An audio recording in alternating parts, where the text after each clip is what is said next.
Hello दोस्तों, कैसे हो आप सब लोग। चलिए आज हम लोग देखते हैं रसायन विज्ञान का लेसन प्लान।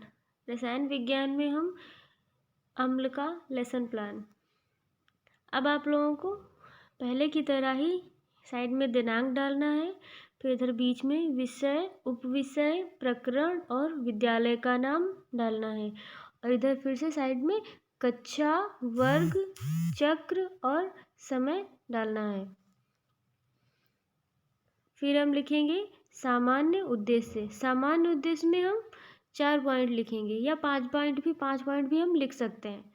इसमें पहला पॉइंट है विद्यार्थियों में विज्ञान विषय के प्रति रुचि उत्पन्न करना, और इसमें दूसरा पॉइंट है विद्यार्थियों में तार्किक एवं मानसिक क्षमता का विकास करना, और इसमें तीसरा पॉइंट है विद्यार्थियों में वैज्ञानिक दृष्टिकोण का विकास करना, और चौथा पॉइंट है विद्यार्थियों में प्रायोगिक कार्यों के प्रति रुचि उत्पन्न करना, और इसमें पांचवा पॉइंट है विद्यार्थियों को दैनिक जीवन में विज्ञान का उपयोग करना सिखाना। आपको मिनिमम 4 पॉइंट लिखने हैं और मैक्सिमम आप 5 पॉइंट लिख सकते हैं। 5 से ज़्यादा भी लिखेंगे वो भी हो सकता है, लेकिन 5 रहनी चाहिए। अब हम लिखेंगे विशिष्ट उद्देश्य। विशिष्ट उद्देश्य में हम ज्ञानात्मक उद्देश्य लिखेंगे। इसमें हमने 2 पॉइंट लिखे हैं। इसमें पहला पॉइंट है विद्यार्थी अम्ल का प्रत्यास्मरण कर सकेंगे, और इसमें दूसरा पॉइंट है विद्यार्थी पदार्थ में उपस्थित अम्ल के बारे में बता सकेंगे। अब हम लिखेंगे बोधात्मक उद्देश्य। बोधात्मक उद्देश्य में भी 2 पॉइंट हैं। पहला पॉइंट है विद्यार्थी अम्ल के प्रकार की व्याख्या कर सकेंगे, और इसमें दूसरा पॉइंट है विद्यार्थी विभिन्न सूचकों की सहायता से अम्ल की पहचान कर सकेंगे। अब हम लिखेंगे प्रयोगात्मक उद्देश्य। प्रयोगात्मक उद्देश्य में हम लिखेंगे विद्यार्थी अम्ल का प्रयोग जान सकेंगे।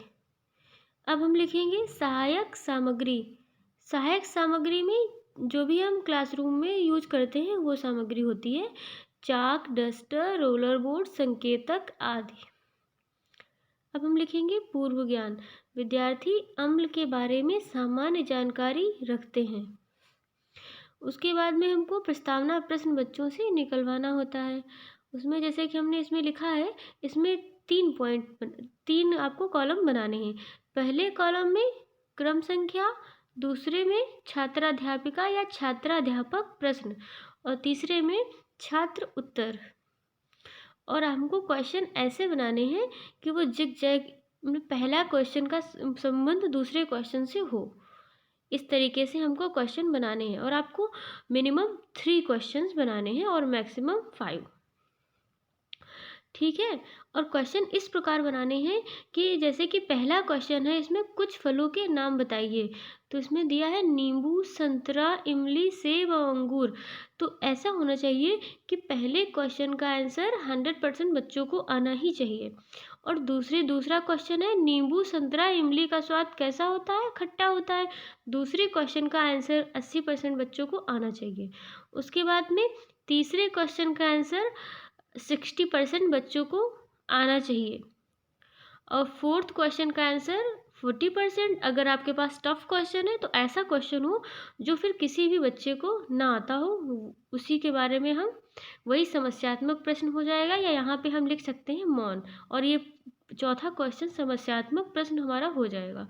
ज़रूरी नहीं आप तीसरे क्वेश्चन में भी बच्चों को समस्यात्मक प्रश्न या मौन करा सकते हैं। तीसरा क्वेश्चन भी आप बना सकते हैं। अब हम लिखेंगे उद्देश्य कथन। उद्देश्य कथन में हम लिखेंगे छात्रों, आज हम लोग अम्ल के बारे में विस्तृत अध्ययन करेंगे। उसके बाद हमारा मुख्य शिक्षण बिंदु। इसमें 3 बिंदु हैं, अम्ल की परिभाषा, अम्ल के प्रकार, अम्ल की पहचान। अब हम बनाएंगे 4 कॉलम। पहले कॉलम में शिक्षण बिंदु, दूसरे कॉलम में छात्राध्यापिका या छात्राध्यापक कथन, तीसरे कॉलम में छात्र उत्तर, और चौथे कॉलम में निष्कर्ष। और हम अम्ल की परिभाषा, जैसे हमारा शिक्षण बिंदु है अम्ल की परिभाषा, तो हम बच्चों से ऐसा क्वेश्चन करेंगे जो बच्चा नहीं बता पाए, उसी को हमको अम्ल से रिलेटेड हम क्वेश्चन करेंगे, उसी क्वेश्चन का हमको स्पष्टीकरण बच्चों को देना है। जैसे मैंने इसमें क्वेश्चन किया है अम्ल किसे कहते हैं, तो बच्चों को नहीं पता है, उसी का स्पष्टीकरण हमने यहाँ पे दे दिया। अगर आप, ऐसा नहीं है एक ही क्वेश्चन, आप 2 क्वेश्चन भी यहाँ पे बना सकते हो, जिसमें पहले क्वेश्चन का आंसर बच्चों को आना चाहिए और दूसरे क्वेश्चन का आंसर बच्चा ना दे पाए, जिसका स्पष्टीकरण हमको करना है। आप इसी प्रकार से आप भी अपना लेसन प्लान तैयार करें और बच्चों को पढ़ाएं। हाँ, जैसे कि हमने यहाँ पे भी एक ही क्वेश्चन बनाया है। दूसरा है हमारा अम्ल के प्रकार, दूसरा शिक्षण बिंदु है अम्ल के प्रकार। यहाँ पे हमने क्वेश्चन किया है अम्ल कितने प्रकार के होते हैं, हमने स्पष्टीकरण दिया है तनु अम्ल और सांद्र अम्ल। देख लीजिए, आपको इसी प्रकार से आपको भी पढ़ाना है बच्चों को, और ऐसे ही आपको लेसन प्लान बनाना है। अम्ल 2 प्रकार के होते हैं, तनु अम्ल और सांद्र अम्ल।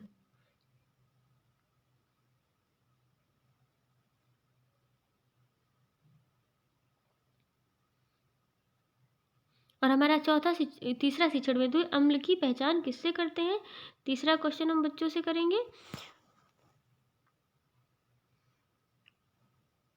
और आपको यहाँ पे लिखना है छात्र ध्यानपूर्वक सुनेंगे, छात्र उत्तर वाले कॉलम में, जैसा कि मैंने इसमें देख लीजिए। आपको इसी प्रकार से बच्चों को बताना है।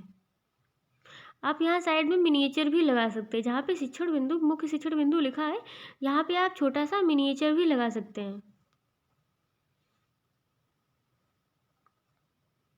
श्यामपट्ट सारांश, आपको ब्लैक बोर्ड पे जो भी वहाँ पे आप लिखेंगे वही आपको उसी प्रकार से आपको लिखना है। आप पाठ योजना ना लिखें तो भी बेहतर रहेगा, लेकिन मैंने लिखा था सो मैंने ऐसा ही आपको दिखा दिया। आपको ऐसे ही करना है, ब्लैक बोर्ड पे भी इसी प्रकार से एंट्री आपको करनी है। ये पूरा मिडिल में होना चाहिए। और जैसे कि उप विषय, प्रकरण, विषय, यहाँ पे जो है डैश लगा है, ये एक एकदम सीधी रेखा में होना चाहिए, ना कि विषय का साइड में कर दिया और उप विषय अलग कर दिया, ऐसा नहीं होना चाहिए। पूरा साइड में जो मतलब एकदम लाइन में होना चाहिए। अब हम लिखेंगे लेखन एवं निरीक्षण कार्य। छात्राध्यापिका छात्रों को श्यामपट्ट कार्य लिखने का निर्देश देंगी। वह स्वयं कक्षा में घूम घूम कर निरीक्षण करेंगी तथा समस्याओं का समाधान करेंगी। ठीक है, और अब हम लिखेंगे पुनरावृत्ति प्रश्न जो हमको बच्चों से करने हैं।